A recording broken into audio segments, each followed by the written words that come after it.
Muy buen día a todos mis hermanos y amigos que nos acompañan a través de las redes sociales. Continuamos con nuestro repaso de la lección de esta semana que se titula La luz brilla en la oscuridad.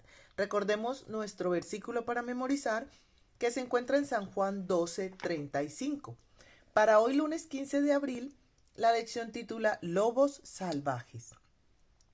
En el libro de Hechos, en el capítulo 20, del 27 al 32, hay unas advertencias que hizo el apóstol Pablo. El apóstol Pablo daba estos consejos a la iglesia para prepararlos, para prevenirlos para las cosas que se iban a presentar dentro de la iglesia en el futuro. Entonces, estos consejos o estas advertencias tenían que ver con dos aspectos principales. Primero, que iban a sufrir una persecución bastante fuerte, una persecución muy feroz. En ese momento, en el siglo I y II, cuando los cristianos no quisieron inclinarse ante el emperador ni ante los dioses de Roma, entonces los torturaban, los encarcelaban, los quemaban en la hoguera. Por eso Pablo quería prevenirlos acerca de esto para que su fe se fortaleciese y no fallase en los momentos de dificultad. Pero también había una segunda advertencia.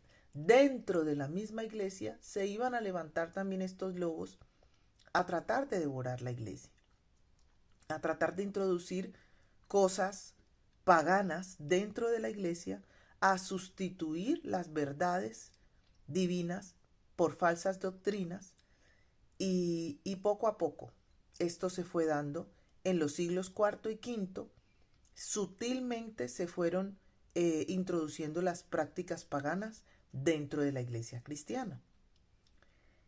Más adelante, en el libro de Segunda de Tesalonicenses, capítulo 2, versículos de 7 al 22, Pablo amplía un poco más las características que se iban a presentar en ese momento. Hablaba de que el misterio de la iniquidad ya estaba obrando en ese momento en la iglesia.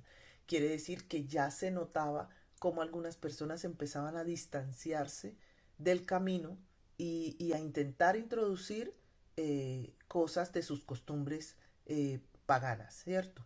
De las cosas que hacían antes de haberse entregado a Dios o de haberse convertido al cristianismo.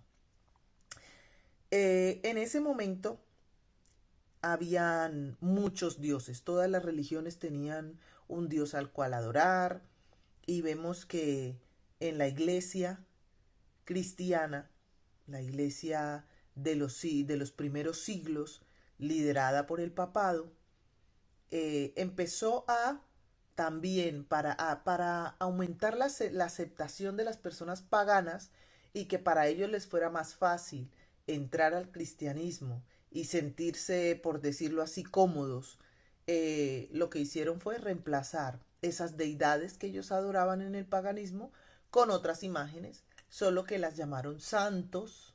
Empezaron a usar imágenes de personajes de la Biblia, de personas eh, con, con, con una preeminencia, por decirlo así, en la Biblia, los apóstoles, la Virgen María y todo esto, pero sabemos que en esencia sigue siendo lo mismo porque los mandamientos nos señalan qué es lo que Dios dice al respecto.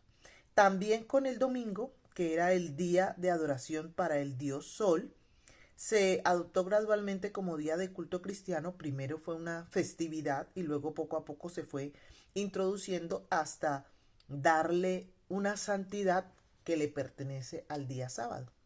Y así es como vamos viendo cómo va trabajando el enemigo poco a poco introduciendo estas cosas en la iglesia. ¿Qué tipo de avenencias vemos que entran en la iglesia en la actualidad? Más aún, ¿qué transigencias puedes estar haciendo tú? Quizás a veces mezclando la verdad y el error. Es una pregunta que necesitamos hacernos. Que el Señor les bendiga.